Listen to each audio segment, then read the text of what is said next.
you here on New Day. A very important subject matters that we'll be looking at. We'll start off with the issues surrounding the tomato situation. We'll deal with that as we have continued. A lot of you called into the first segments to share your views on that. We will deal with that. When we are done with that, then we'll move into the illegal mining conversation and what is being done with regards to small-scale mining and the registration. As always, a big issue is sponsored by the University of Gold Coast, and so we thank them. And the message they have for you this morning is that whether you are aiming for a specialist MBA in marketing communication, operations, supply chain, human resource management, finance, entrepreneurship, innovation, or business intelligence analytics, or you want to advance through a dual MBA or chartered manager MBA, University of Gold Coast gives you the options that match your vision.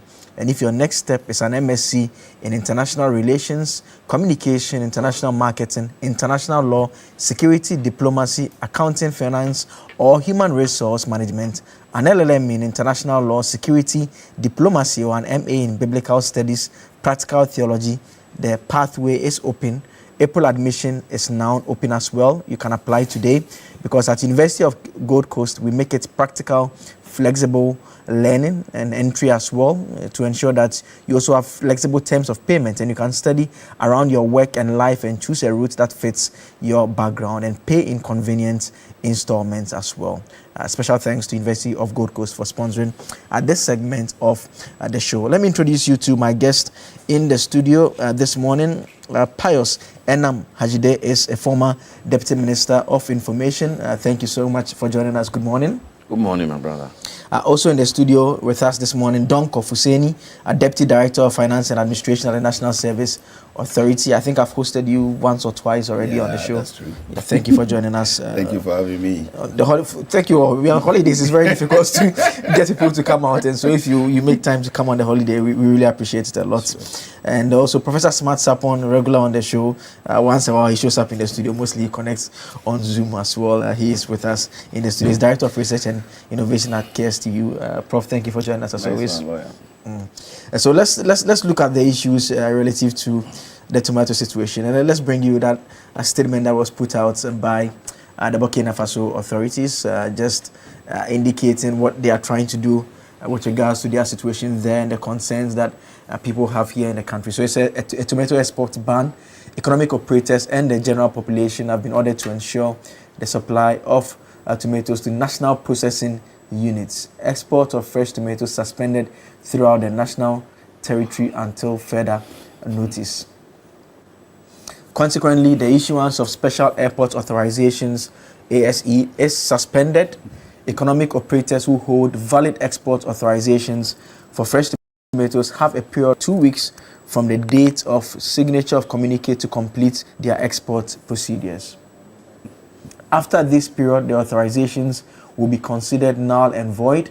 In any event, any violator of this decision is subject to sanctions in accordance with regulations in force, and any case of non-compliance with the provisions of this communique can be reported as well.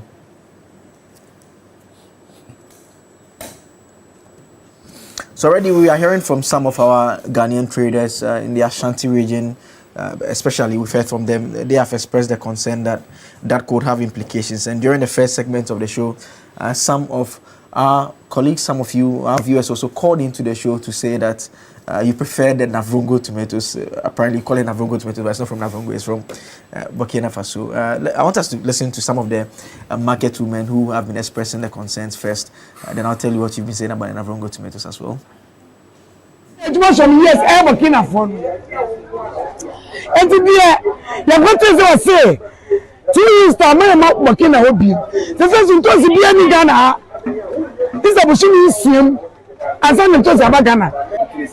Say Ghana mpenyimfo de me putu aba ne say ye kofa won ho me kunu se ntosi nso e ba be ka ho kire se dodo no ayenya no say ebetwa kora enti Ghana mpenyimfo mesra mo ni de mo nsore na yenya ntosi ni enye sa enu 2 weeks no enya de Ghana ha ntosi ebi besi kuma Ghana ama obi anya biedie ya nwa kwa akwadim se e bia te na obete so se de na ya hima ba ko ne kan te na obete so Krana, Yafa and Eman Kakra, and no bosses say impromptu young cabin shemu. Also, my own sick one more crime, a funny maybe. Ebasa, not only ya nini.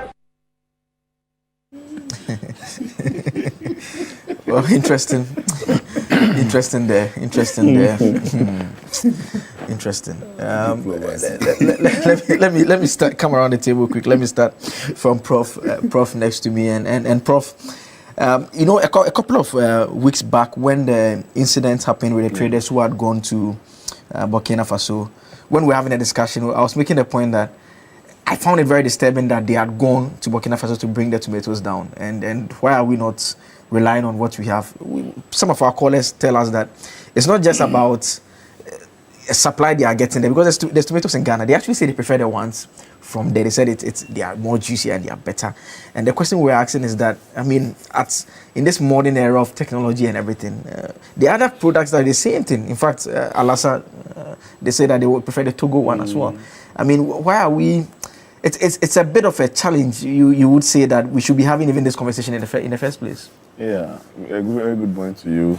Good morning to my brothers with me here, and then to our cherished viewers. To our Muslim brothers and sisters too, we wish them happy Eid Mubarak.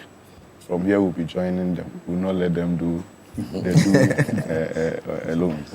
So on the issue, I think you are right. It's multifaceted. All right. So number one, we have tomatoes here, and growing up we kept referring to Akumadine tomatoes and those other areas where tomatoes were grown in large quantities. So we have some amount of tomatoes here. I don't know whether the issue is with its insufficiency, but even if it is a matter of its insufficiency, it would have meant that we had to upscale our farming on the tomatoes. But that aside, there is an issue of the taste also. You referred to it rightly. So they say the tomato from Côte d'Ivoire is, I don't know, tastes nicer in terms of its shelf life to last longer than the ones we have here and all those things.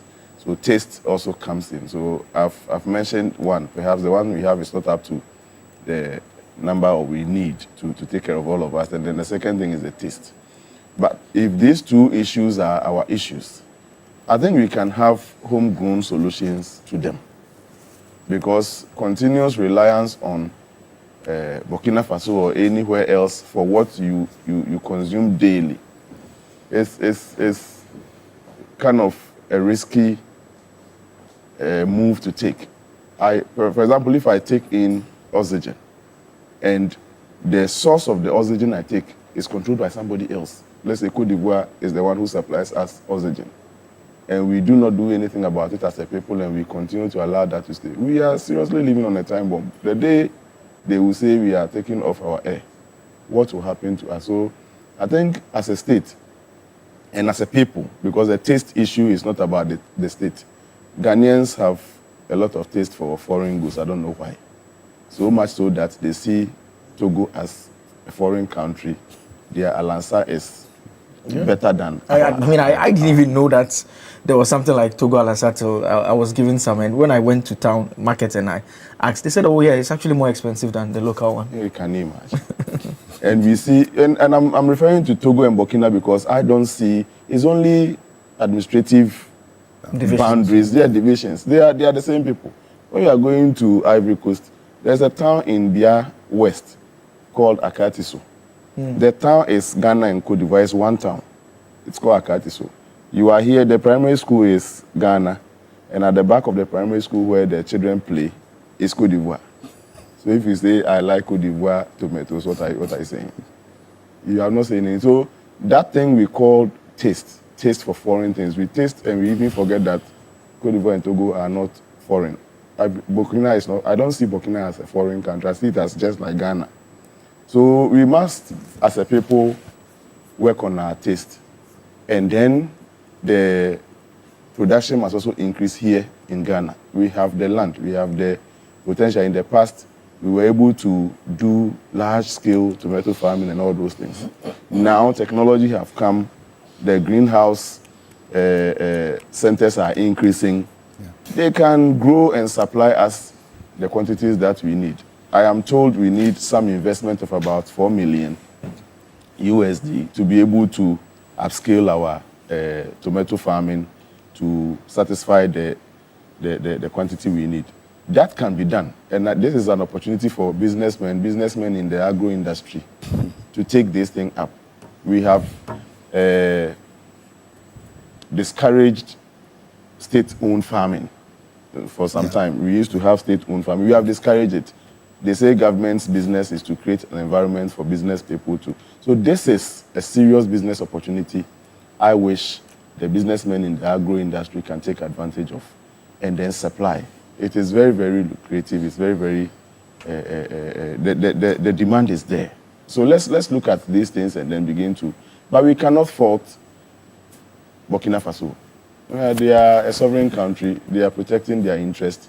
The man recently built a tomato processing factory. And who knows, he needs the raw material to feed that factory.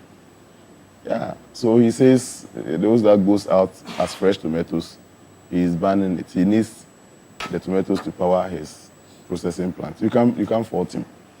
And then also our Ghanaians who go there to take the seedlings. I am of the view that when they come, they shouldn't scale it down. We are told that after planting the normal one, the Navrongo tomatoes, they wash the seeds and replant the seeds instead of going back to get the original seedlings. So it's also an opportunity. He's banned the fresh one, but for those who go to buy the seedlings and come and plant, don't scale it down, the quality down by washing and replanting. Just keep going there to import, and government can support in these hard times until such time that we are able to come back to large quantities to feed our people all by ourselves. But let me conclude by saying that if it is Burkina Faso who holds the key to our tomato consumption as a country, then we are sitting on a time bomb. No country must hold the keys to our. So, for example, President Mahama built the Etiabo gas plant at the time that we were relying entirely on Nigeria's gas. The day Nigeria says I have closed my pipeline, gas is not coming. What do you think will happen to Ghana? So we are a sovereign country. We must begin to look inward and solve some of these petty problems of ours. Let us not continually depend on other sovereign states for some petty things we can handle. Else, like the women were frustrated and they were saying that he says the man should give them, no my time, kakra cry. Time, I'm on 2 weeks. Instead that you come and clear your tomato in 2 weeks, or after 2 weeks he's shutting his door at you. So let's look inward. I think with these initial thoughts, we can consider and then as a people accept the fact that we cannot be here and our survival in any form will be in the hands of another country. Let me come to Mr. Fuseni now. Mr. Fuseni, I mean, almost all governments, you have one agric program or the other. Yet, I mean, I can remember the previous administration, they had planting for food and jobs. If you even go way back, Operation Feed Yourself, Operation Feed Your Industries, Feed Ghana, Eat Ghana, lots of programs. And yet, we still have this happening. I mean, what's government's own role in terms of how they intend to deal with this issue? Yeah, so thank you so much, and thank you for having me here. The issue about tomatoes, like Prof rightly said, it's a behavioral pattern. Yes, that one is part. And then our farmers also have a role to play. And then the state also comes in. So those are the three factors at play here.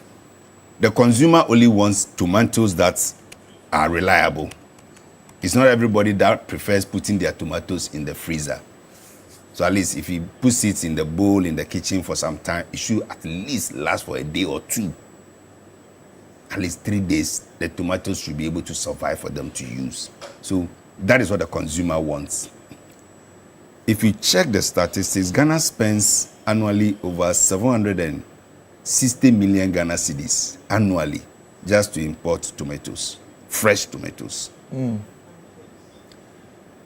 aside that, we spend another 840 million Ghana cedis to import paste, the tomato paste as well. As I speak to you now, we look at most of our farmers in Ghana. The complaint from the market women is that, yes, we have some also actually trying to plant the Burkina one that at least survives for have a longer shelf life. They plant it. But the challenge they have with the Ghanaian farmer is that after planting the first seed, the original seed, and producing the yield that they want, next one they rewash the seed from the tomatoes they produce and try to plant that one again, which reduces the shelf life of the tomatoes that they produce at the second stage. And that is why the market women don't find our Ghanaian farmers as reliable. So they go to Burkina to bring that one. That has because it will take you like at least a day or two to bring your product from Burkina to Ghana. And those 2 days, the tomatoes should be able to survive the trip. But they are able to bring it from Burkina to Ghana, at times all the way to Kumasi, at times all the way to Kufuridua, all the way to Accra. And the tomatoes is able to survive. But most of ours, especially our tomato enclaves like Brekum, Kumadan, Agogo, and the rest, they can go and pick them. By the time they get to Accra, most of the tomatoes are soft. So that is the actual issue that is at play. Currently, if you check world importation of tomatoes, fresh and how do we call it, paste, Ghana is number 2 in the whole world in terms of tomato importation. We are only second to Germany in terms of tomato importation. Unfortunately for us, our local production is not even up to 30%. Because we have tomato paste factories here, even right here in Accra. If you go towards, I think, Jimpa Hachu by stretch, the Jimpa Hachu bypass, there's a new tomato paste factory there, right in the middle of Accra. If you go to Dowenya, there are greenhouses there that are producing tomatoes. If you go to, I think, Denu, Sugakope, and the rest.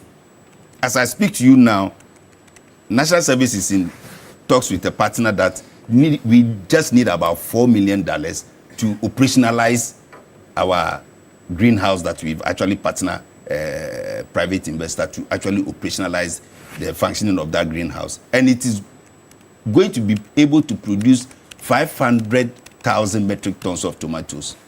We are importing just about 100,000 metric tons yearly. So if we can produce 500 metric tons from that particular program alone, it means we can get some for the fresh people and we can also get some for even for the processors. I don't blame Burkina like Prof is saying, because just last 3 weeks, some of our own traders compelled the finance minister to ban land transit of some goods, including tomato paste. And Burkina takes all their tomato paste from Ghana. So if you ban the land transport of tomato paste, it means Burkina is totally out. Because Burkina doesn't have a good terms with Cote d'Ivoire. They are not in good terms. Burkina is not in good terms with even Togo. So how does Burkina get their goods by sea? So the only option left for Burkina now is to also stop the export of raw tomatoes, so that they can also use it to process it in their town, in their country, to be able to do the paste that they want. So yes, if I were in the shoes of Burkina, I would have also taken such a decision. So I don't think it's with malice. Yes, we can have a discussion with them. Let's do it by phases. And then, like Prof also said, if you are banning the fresh tomatoes, yes, we have CSRR here who have developed local seedlings that also can compete with the Burkina brand. But it looks as if, because our consumers are a bit fixated on this one, that is fine. Then let's also have the seed production here. Even if you not sell us the fresh one, give us the seedlings. Then I think that is where Minister of Agri can also come in. For us as an institution, we can stick to the laws and obey the laws if we are up and running.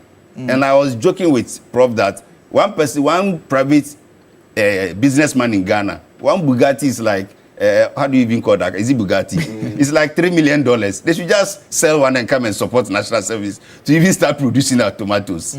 So it is not something that the state alone can do.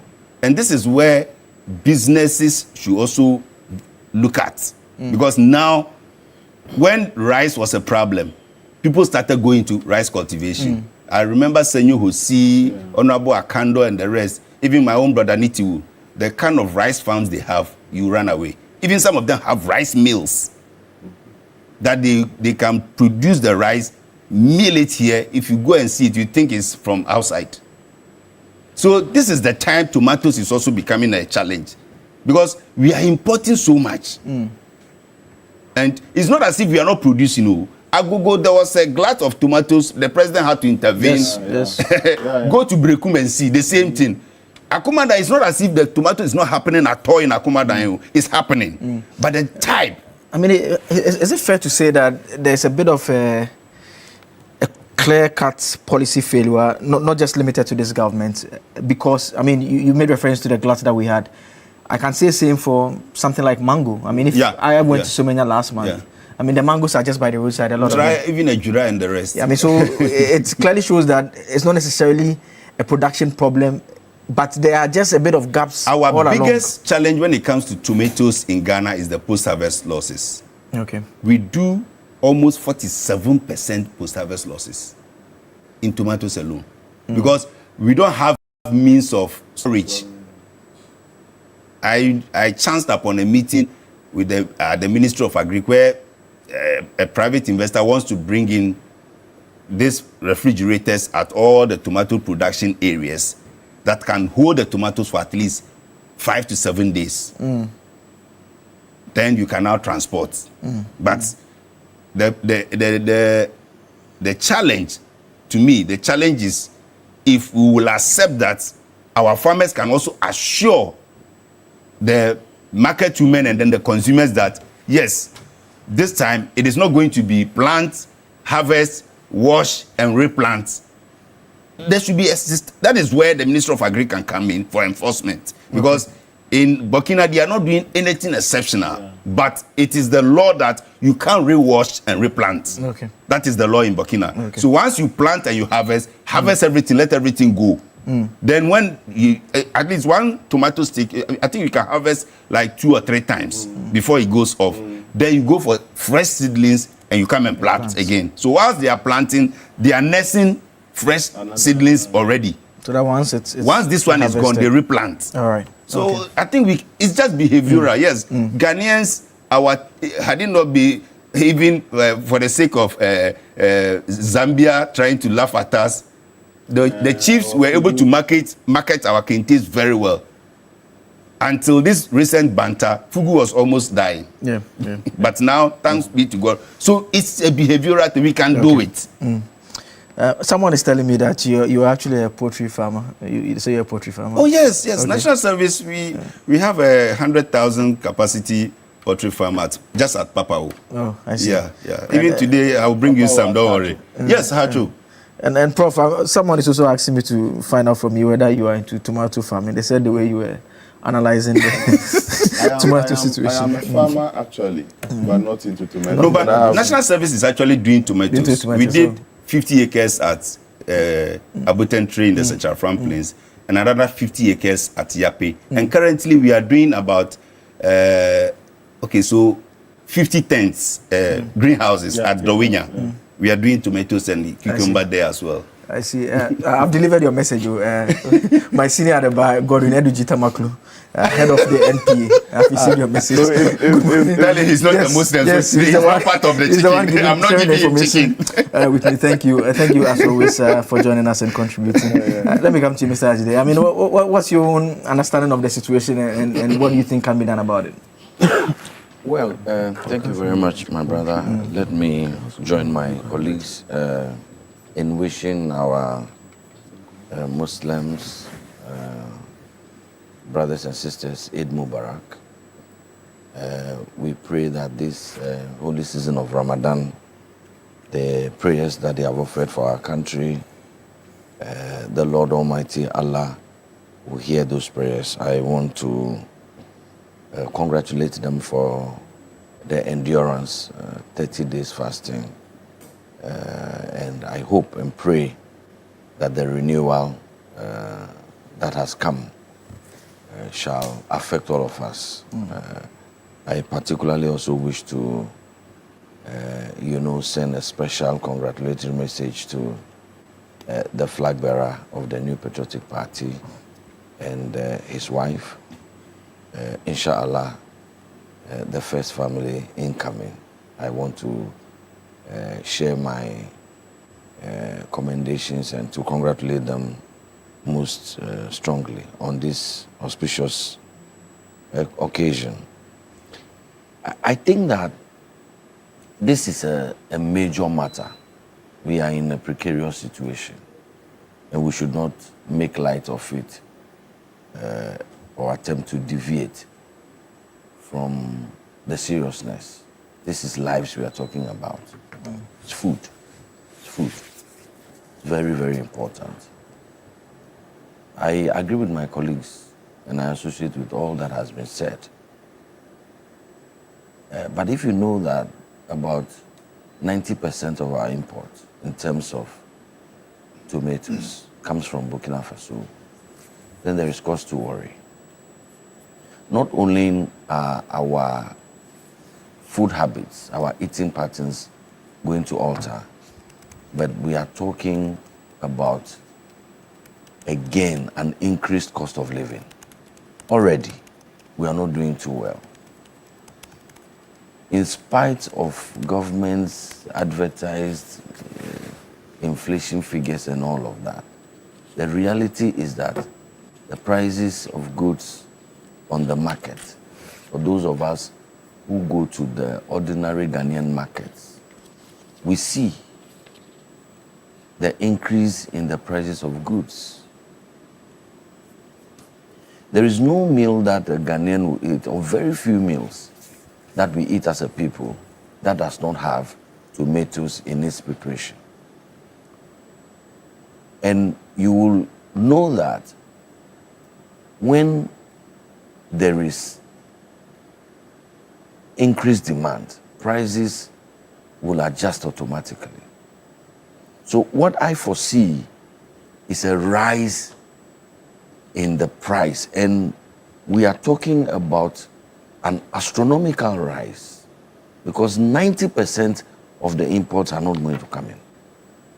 So you can imagine an astronomical rise in a major ingredient like tomatoes. It will cascade across board. And that is why I am saddened that we have not heard any response, any meaningful response from government. Yes, I associate with the invitation to private sector to come in and all of that. But we must have a short-term, a medium-term, and a long-term approach to dealing with a crisis that is unfolding before our very eyes. This ban was announced, I believe, on the 16th of March. It's been 4 days. We have been given a 2 weeks window. I would have been eager to hear some assurances, some interventionist approaches. What do we do in the meantime? Yes, my brother Fuseni attempts to make light of the situation. One businessman can sell their Bugatti. Of course, if a businessman decided to sell their Bugatti today, the tomatoes will not grow, mature, and be harvested in 2 weeks. In 2 weeks, we will not be able to get tomatoes. It takes time. So in the short term, in the mid term, in the long term, we must be clear. My brother hinted at it. But my dear host, this is a retaliatory move from Burkina Faso, and our government must be held responsible. There is no doubt that Burkina Faso exports a large chunk of their tomatoes to Ghana. You can check. They have some other neighbors, but we are the ones who import the most from Burkina Faso. Burkina Faso is merely retaliating to government policy. See, sometimes you promise high heavens and you do propaganda and do populism into government. There are so many things you have to do. You are now scrambling to rake in revenues from wherever, especially the low-hanging fruits. That leads the finance minister recently to announce a ban on transportation of some critical goods via road. Bearing in mind that Burkina Faso is a landlocked country. It's landlocked. Burkina Faso does not have a seaport. They don't have a sea, so they cannot have a seaport. Air freight, they can only transport by air. It's very expensive. And so they prefer to use our Temahabo and then transmit and transport their goods via road into Burkina Faso through the Kumasi corridor. Our finance minister says that no, that's not going to happen anymore. Including tomato paste. So what? Burkina Faso is not going to be able to get tomato paste, so they must make their own tomato paste. So you can see that it is retaliatory. But I mean, the context, because I get you seem to be blaming the government for what has happened. Is that fair? But I'm not the one who imposed the ban. It's the government. Given the context that we all know within which that ban was imposed. Well, whatever the context, you can justify it all you want. I don't even want to get there because I do not even understand what you are talking about in terms of context. I mean, you cannot visit your own incompetencies. The failure of your own systems cannot be visited on your neighbor country that uses your corridor to import their things. You must bear in mind that, so well, if you say context, well, they have their own context. Your context are determining their context. So I'm saying that by this time, we must kickstart some economic diplomacy. It's not about Chatham House and our foreign minister going to talk above his head and make revelations unsolicited that have the capacity and tendency to even put Ghana on the spotlight. That's not the kind of diplomacy. This is the time that our diplomacy, economic diplomacy must become active. We must start some engagements, probably review the ban and discuss with the Burkinabe authorities how whatever challenges that we have in terms of transporting goods can be strengthened. What can we do to strengthen and plug any gaps and loopholes that may exist in the meantime? I mean, substantively, let's hold on the ban and everything. Let's look at still staying within the context of the importation of the tomato itself. Because assuming the ban was not imposed and they are not retaliating like you want to call it, we still have a problem with the fact that over the years, successive governments, we've had a situation where we are still importing from Burkina Faso. That substantively is a problem. You're right. But that's a mid-term, long-term approach. I'm saying that the people of Ghana are going to be feeling the heat in 2 weeks. We cannot pretend and bury our heads in the sand and play the ostrich as though there is no clear and present danger. There is. And we must deal with that. As for the verbal diarrhea of what must be done, private people must come in, and then national service will do their bit, encouraging and all of that. Yes, that one we can all go on about it, but it does not resolve the matter at issue. Okay. Which is that the people of Ghana are going to have to pay more for the food that we eat. Which is that our habits, our eating habits will have to change. Now we have to find creative ways of cooking our food without adding tomatoes. So we have to deal with it. Okay. And having said that, then we can now make some suggestions about the medium term and long term, which is to actually again invite the government to intervene in the agriculture sector. It is supposed to be our mainstay, the mainstay of our economy. But under this administration, what are we seeing even in terms of benefits to farmers? You can check with the cocoa farmers, for instance. We talked about, private sector must come in, and Professor Smasapon talked about the business of government not being in business, but to create the enabling environment. So what enabling environments are being created? For instance, I can tell you that under the previous administration, for instance, in the matter of maize, we moved it up from 1.8 metric tons /HA to some 4.0 MT/HA. From 1.8 to 4.0.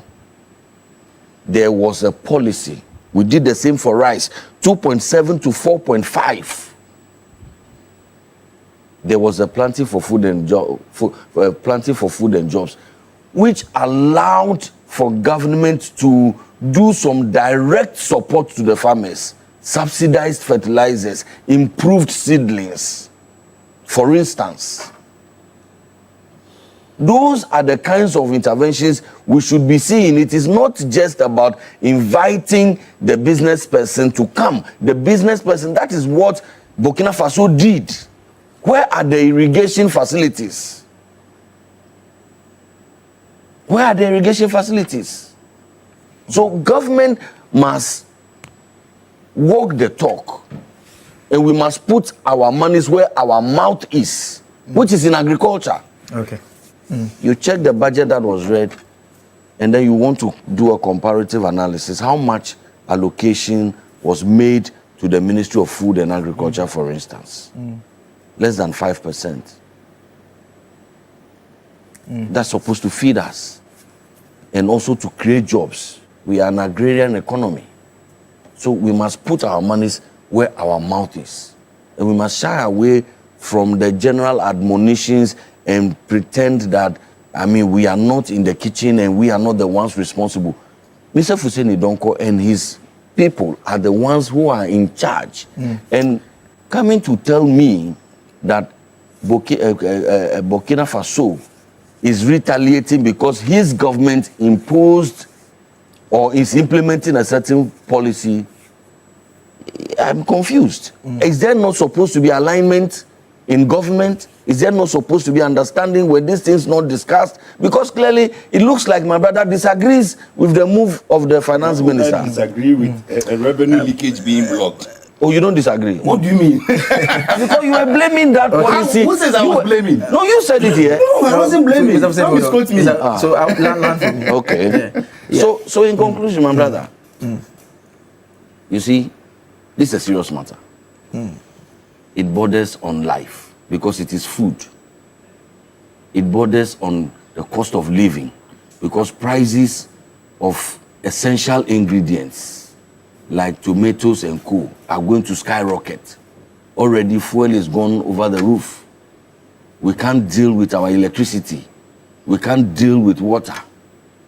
Prices are rising on a daily basis. What we should be doing is finding ways to bring down prices. But what has just happened will shoot up prices. I want to invite the government to step forward boldly, admit that, okay, in the matter of this finance minister's announcement, it is going to have this ripple effect on us. Is there a way we can deal with it? If not, or in addition, is there a way we can engage with our Burkinabe counterparts to find a way, maybe not a complete 100% ban, if we can regulate and have a certain gradual approach, whilst at the same time, our agric ministry that appears to have fallen asleep is nudged up, is woken up so that we can start those necessary interventions that will make us self-reliant. And it is self-reliance, I guess, that you are talking about. That is the desired position. Everybody wants that. All right. But it's a process to get there. Mr. Hussein, you had some reaction? Yes, a quick one. I think I understand my brother, because now campaign message for the MPP is very tough. So everything to them is campaign message. So I can understand his desperation. But let's be very sincere with the issues. As I speak to you now, the Deputy Agric Minister has spoken on this issue. He clearly stated even trials that are being done on the same tomato that is brought from Burkina at even Navrongo, the Tono irrigation dam. The person whose government consumed $12 million just on going to do Polugu Dam, they just chopped the money. They didn't even use catalyst to even create a footpath. He's now talking about irrigation. Trials are being done even at Akuma Dam as I speak to you. Over 1,000 water pumps have been distributed to even tomato farmers, vegetable farmers in the northern sector, just to help them with aid irrigation. Yes, Ghana's tomato consumption is very huge. We are producing just around 300 and something thousand. We consume over 800,000 annually. So by all means, there's a deficit. But the deficit, like he rightly said, is mostly driven by behavioral taste.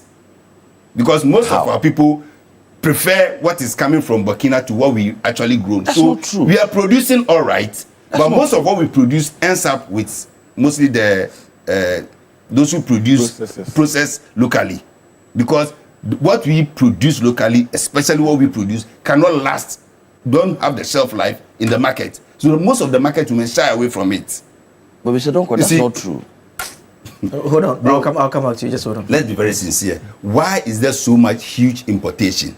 Because we it's produce, a gap. But we don't produce as much as we That's consume. why I said we produce 300,000 plus. We consume 800,000. So there is a gap of 500,000. Exactly. I said that here. And but then you go and contradict yourself in analysis. You see, what I'm trying to explain to you, even what we produce, if we say we are going to even consume that, most of our market women prefer what we import. Okay. So it's that 300,000 does not even go to the market directly. Most of them ends up with the processing companies. Correct. Because they actually take those ones. Correct. Most of the ones that we consume freshly, so in the 800, about 600,000 tons or so are coming just for the fresh market. Correct. Because most of them don't even patronize what we produce locally. Senior, so can I ask my brother what I'm explaining to you is that you who decided to go and do Polugu alone could have done over 100,000 hectares of irrigation.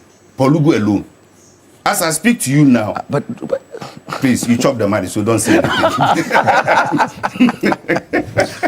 You see, if Polugu was even functioning, and now that we are trying to even revive Tono irrigation dam as well, Akuma Dam has about 3,000 hectares of land, and they are doing irrigation. Unfortunately, they are not so focused on the tomatoes alone. They are doing other vegetables because some of them are easier. The cabbages are very easy to store. The lettuces are also quickly bought, and the cayenne pepper, green pepper, and so yes, the Deputy Agric Minister has stated that government immediately is scaling up the production.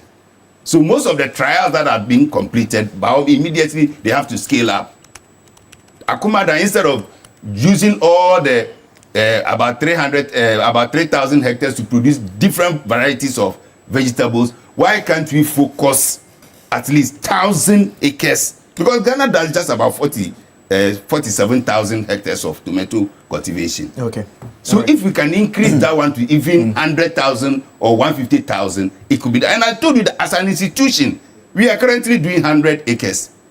This year, if we want to scale it up, we can even go up to 400 acres. Okay. So it's not as if government is shying away from it. He doesn't know what. Hey, listen, just one particular leakage gave us about 85 million Ghana cedis revenue loss.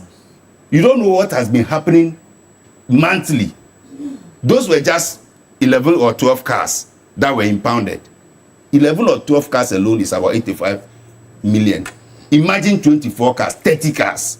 Okay. So it's not as if government just got up. We knew the effect. Okay. Yes, but if they retaliated, yes, we also have means to deal with the retaliation. Right. But that particular ban was not permanent. Okay, all right, no problem. Prof, you also had some point. Please just hold on for me. Okay. Just make it. I'll come. You want me to go to you? Yes, it's directly to mine. Oh, yours is on a different tangent. Okay, Mr. Ajay, you can go ahead. Well, I'm surprised why my brother thinks that this is campaign message. Campaign for what? For what? For what? We are discussing a major bread and butter issue. Yes, so bring suggestions. About the life of Ghanaians, food that we eat. And I'm pointing out some very serious gaps and limitations in the approach that our government is adopting. And my brother thinks that it is campaign. They are still in the politics mood. And that's why he will go to Polugo and say that somebody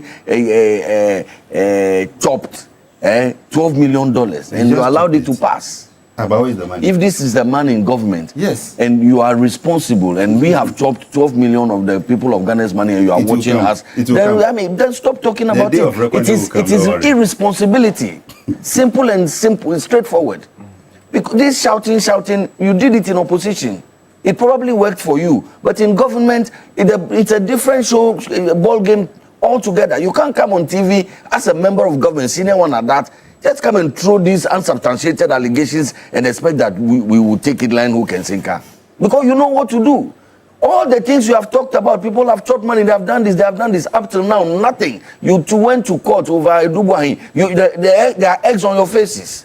It's embarrassment. You are walking home with embarrassment. Those are cases. But we follow the cases. But we follow the cases. But I'm saying that we follow the cases. Following them does not mean that will be the conclusion. I mean, why? It's only fair. It's only fair that not even the matters that are Mr. Host, at least I am commenting on processes that are in court and what I hear people say. For instance, direct questions are asked. Is the man, in your estimation, guilty of something? An officer says, no, it's not. It's a practice that is standardized. That's what we do at the national security all the time. And we hear it, and I hear it. I can't comment on it. When he comes here when he comes here and says 12 million... I'm also speaking about an audit report. That one, no question. I'm talking about audit report. No question. I'm talking about an audit report. In any case, an audit report is not a finding of guilt. You should know that. I can also talk about it. I'm saying you have no problem. So you can talk about it. But the host allows you to talk about it. But when I'm talking... No, he's interrogating me. But let me continue. You said somebody has won a court case while the case is still in court. I'm not interjecting you. I'm only drawing your attention that the matter is pending in court. But you didn't interject to remind him that this is only an audit finding, which is not even a matter that can be prosecuted. He has to go to court. It's a final report. It's a final report that you took money that you were going to work there and you came back and said... It is my time. You're asking me to come down. I'm not asking you any question. What question did I didn't ask you any question. I'm saying that. Okay, so I'm saying that for the education of our viewers, an audit report is what it is. An audit report. It can always be challenged, and many audit findings have been proven to either have been improper or the understanding that people get are wrong. And so, an audit finding is not a judgment and a finding of guilt. You must understand that. But I'm saying that. But somebody saying it's a standard practice at the national security is a judgment. And that one is egg on our face. Is that right?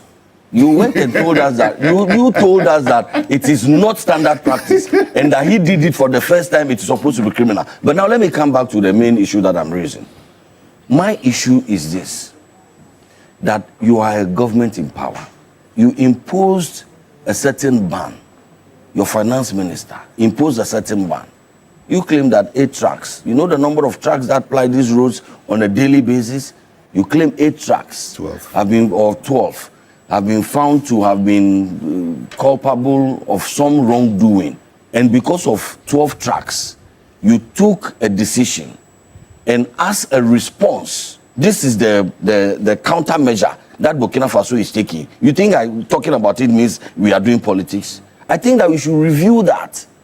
And I think that we should do some economic diplomacy, because the vast majority of the tomatoes that we consume in this country, we import. Then we import from Burkina Faso. And it's going to have implications on us directly. So this thing about Pualugu, look, during the former President John Dramani Mahama, when he was vice president and Atamils was president, Parliament took a loan of around $300 million or $400 million for the construction of Pualugu, which has an irrigation as part of it. Where is that money? You are talking about Pualugu 12 million. Where is the $300 million? Was the loan I mean, you go and check. Go and do your. Am I going to teach you here? Am I going to teach you here? Is the reason why approved and diverted by you? I'm saying that You should go and check. I'm saying that if we all go on this tangent, You should go and check. if you all go talking about 12 million, at least the previous administration started construction.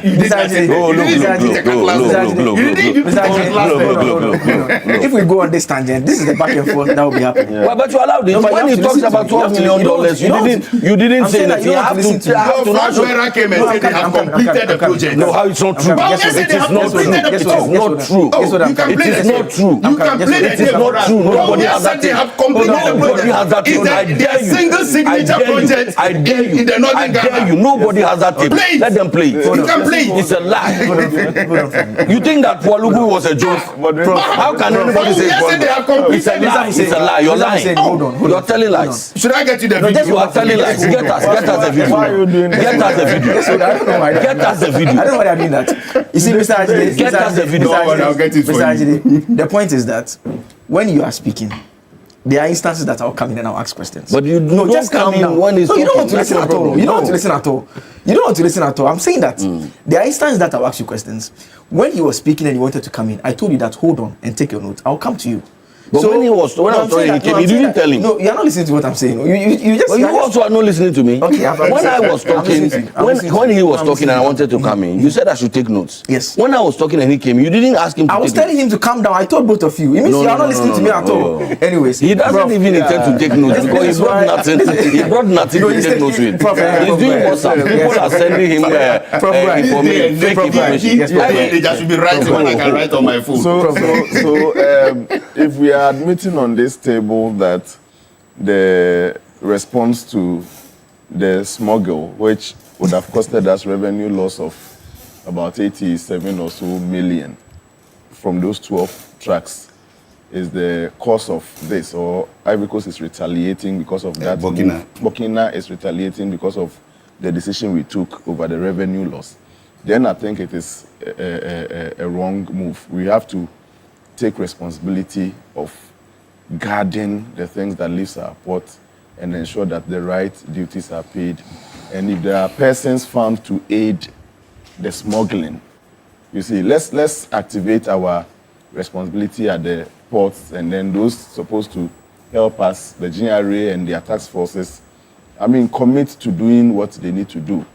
In this technological age, we shouldn't be doing things manually to the extent that we are unable to track the vehicles. So, for example, they say we are not going to Burkina, so we are not paying duty. Meanwhile, they are going to Burkina. Or sometimes they say they are going to Burkina, so we will not pay the duty here. We have another duty to pay there. But they stop and branch somewhere in Kumasi or somewhere there. These things are what we are talking about, and it calls for responsibility on the part of the GRA and the task forces that supports their work. Tracking and all those things. These things can be done. I think the ban can be reviewed, and then a more stringent or technology is brought in to aid in monitoring the movement, and then Prof, even the minister said very it was lazy a temporary intervention, very just to lazy make sure approach. they put in systems that can check it before they open it. A very lazy approach. So that's what time would allow us in relation to this first but let me land in Yes, a minute. Lawyer, I'm landing in a minute by saying, in the meantime, while we are at this, we should count our 2 weeks, that after that there's not going to be any such tomatoes in our system. So what is the response on the part of we, the citizenry? My biggest question is why our women would use both tin tomatoes and fresh tomatoes. What is the difference between fresh tomatoes? I think maybe on your social media... They use the fresh one as the base. Then eventually, when they are almost done, For flavor. they add the other one as The well. flavor is tomato flavor or tomato itself. So the fresh tomatoes. Yeah, but mostly when they are doing the stew, they use the the raw one. The fresh one has a different flavor altogether. That is you are what using our it brothers as do. tomatoes. And you are using the tin tomatoes too Yes, as tomatoes. they add it after. Please, for flavor. in times like this, let's begin to. Please, your wife is watching. Then I think It's a serious matter. FDA and the Ghana Standards Authority must also begin to put a very serious eye on the tin tomatoes that are produced, because very soon, I think if these things don't get resolved within the shortest possible time, we may have to be resorting to only tin tomatoes for the time being. Okay. And we hear of some challenges with the tomatoes that are brought onto the system and all those things. So let's help ourselves in the meantime. And then if it is true that our Greek ministry is under-resourced, as Pius mentioned, please, we cannot under-resource our Greek ministry. We cannot it's not true that under-resource they are our Greek under-resourced. ministry. That's not You, true. as for if you they just need- have to and respond. if they need I funds have for checked. their- You just if they have to need funds respond. for their programs. Less and than 5 projects, actually. Our Greek ministry should not be starved of funds and releases for their programs and projects, because we are talking about food. A hungry man will always be an angry man. Okay. Let's wrap up on two main news items related to one subject that have become topical this week. I mean, the government has commenced the nationwide registration of small-scale miners. This has been done by the Secretariat responsible for Cooperative Mining and Skills Development Program. In collaboration with the Minerals Commission, they have indicated that they want to pilot it in the Western North regions, seeking to formalize and regulate small-scale mining to promote accountability and environmental responsibility. So that's something that they are doing, just to try and get a database. Another thing that news that also made the headlines this week is when the president told the nation that even our own people are involved. That is the president speaking on the challenges have to do with the illegal mining. This was when he met organized labor and spoke to them, and he said, and so I don't kid myself that we don't have our own people involved. Even when one party changes, those who are running some operation will go to the next party and say, now that you have come, come and take over this operation and let's share. We too will get something small. This is what we are doing. So that is the state of affairs in relation to the illegal mining situation. And I want to start with you, Mr. Fuseini, on this subject matter. There are those who say that the politics of Galamsey is what is biting the current government, in that the impression was created that it was more or less an NPP problem, and it was something that the NDC could deal with it once and for all. After 1 year, we hear the president telling us basically that even people who belong to his own political party basically are also engaged in illegal mining. Reality check, you would say, or you think the government is doing something differently? I think for the first time we have a president who is being very truthful, candid and straightforward with the people of Ghana. You see, that is something that we lacked for like 8 years ago. We lacked in this country. The fact of the matter is that, as I speak to you now, almost all the 9 forest reserves, especially in the western region, that were no-go areas for even Forestry Commission and even the military, have all been taken back by the Forestry Commission through this government's fight against Galamsey. You see, it is one thing fighting Galamsey, and it is another thing eradicating it. This government's commitment towards the fight against Galamsey is higher than we've ever seen. Because now the actual, how do we call it, the way people dare to do it as previously, even with some of their own party executives doing it brazenly, even some party executives telling us that during those times they had forests named presidential forests that even the military and the national security could not even go there. And those are all... Well, it's Abronya who said it, I don't even know. He was telling us that they had a presidential forest, that they were doing Galamsey there, that people, the security were not even allowed. Where was that there. forest? Do I even know? Ask Abronya. you have just 2 minutes, so just land from here. What this government is doing now is that what we call the responsible cooperative mining and skills development project. What it's doing is that now they are bringing all these guys that were not following any law together. Then they ask the mining companies themselves, okay, this land that you are not using, can you see this land off to government? Then the R comes there, takes that particular land.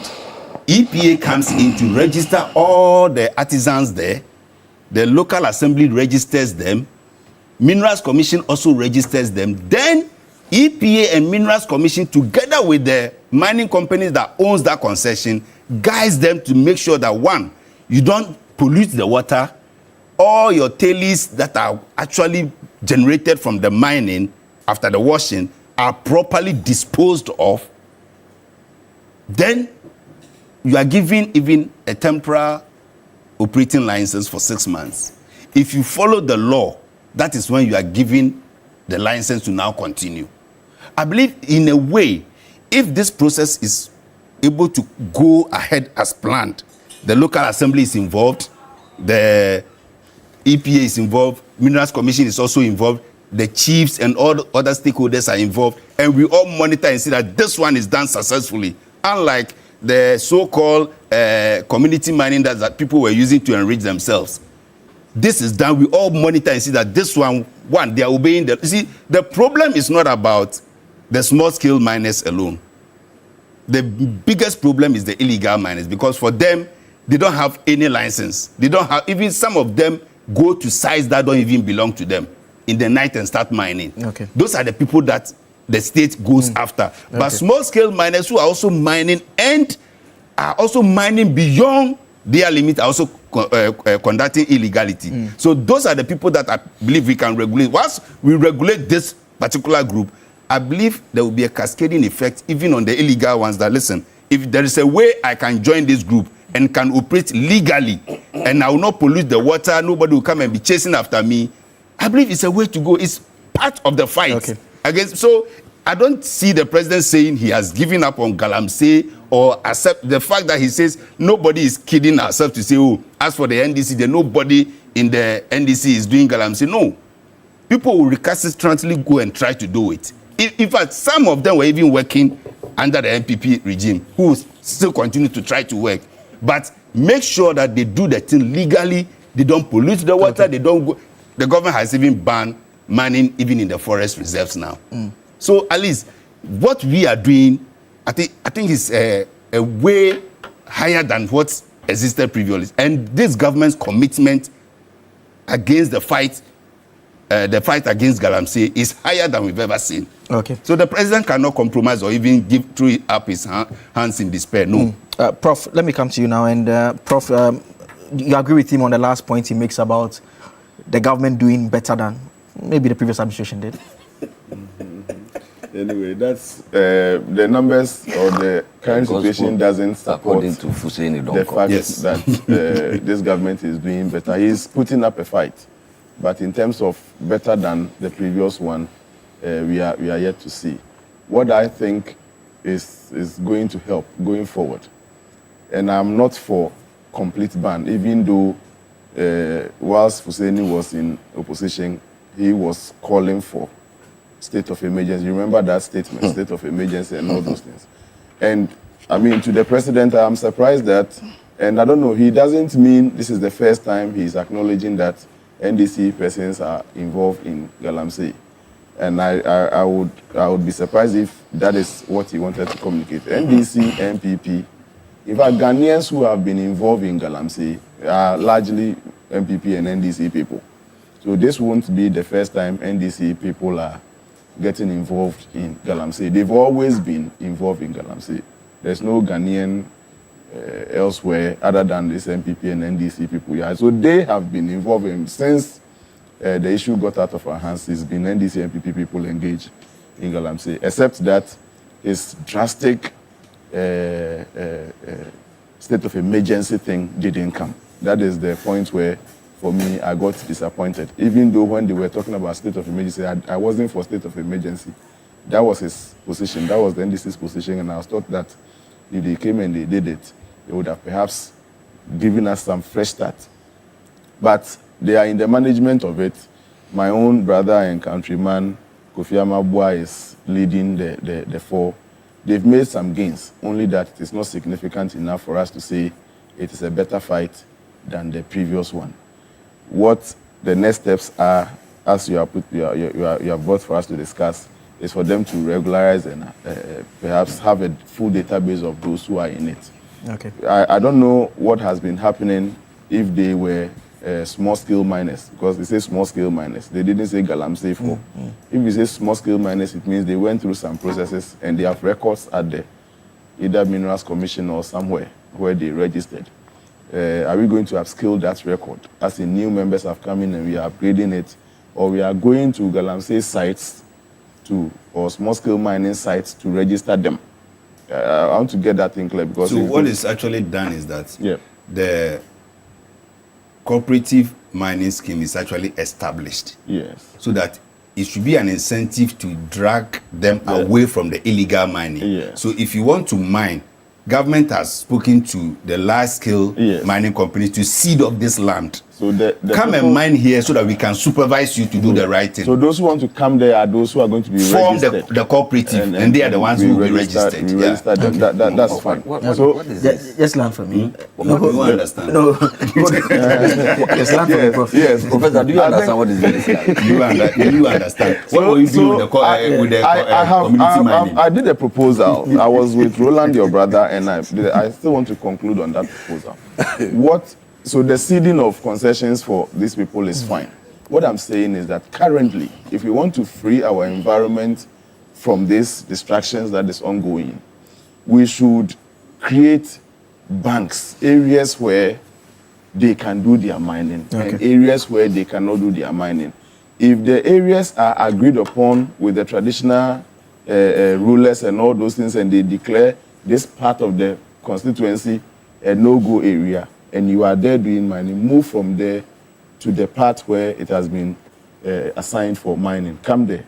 And as we move them from the part A of the constituency into part B, where it's been agreed that you can do mining here, we regularize them as they come there. Okay. So that still instantaneously we can free some of the... But now what is happening is that we are getting concessions from the large-scale miners.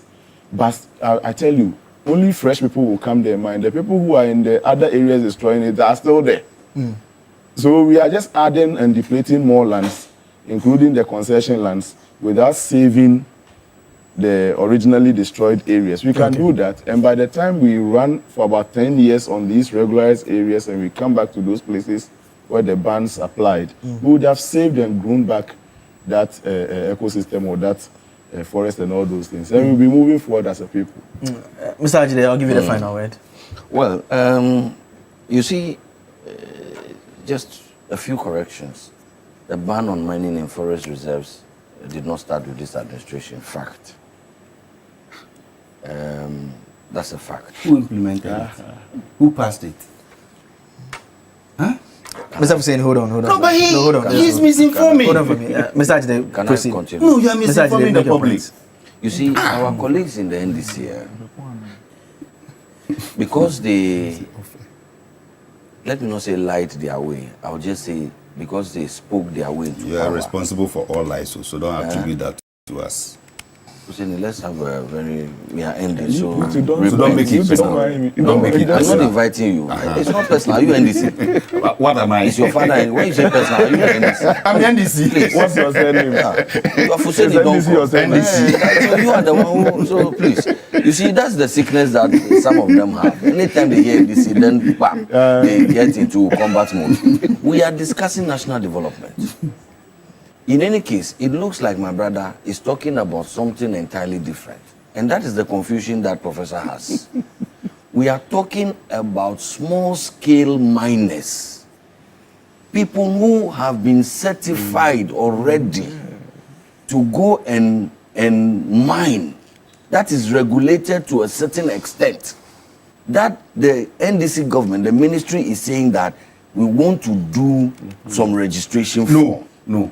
Oh, That's you not know, correct. Mr. Hussein, hold on. That's Just not hold on. correct. No, Hold on. I can No, read you that. just hold on. I want you to hold on. No, Yes, you go ahead. should- no, Yeah, go he ahead. doesn't understand No, that. go ahead. Hold on. Just go ahead. Yes, go ahead. They are not it is small-scale miners. completely different from the cooperatives that he's talking my about. goodness. The cooperative is an intervention that is supposed to be targeting illegal miners. Small-scale miners are not illegal miners. But what did I say here? It's a way to take them out of the illegality. Mr. Hussein. So when The people are not in illegality. If this continues, we're not close to this. Small scale miners are not in illegality. I'll give you the chance. I'll give you the chance to respond. Fine. Hold on. Yes, sir. Go ahead. Small scale miners are not in an illegality.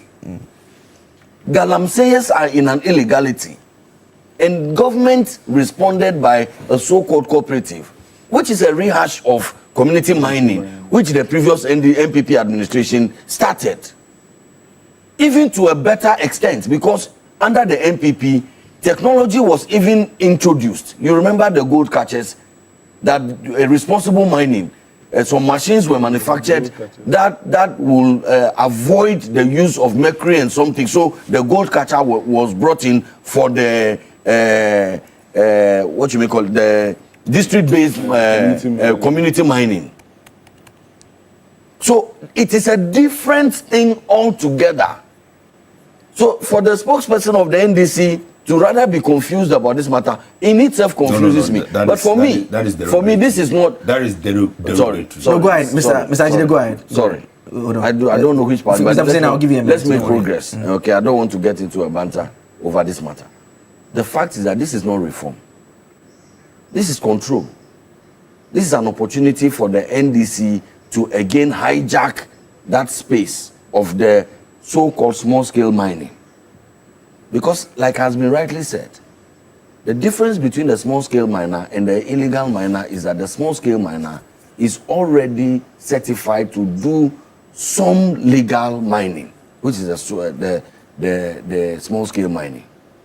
What the NDC government is now trying to do is to encroach that turf and to again politicize it.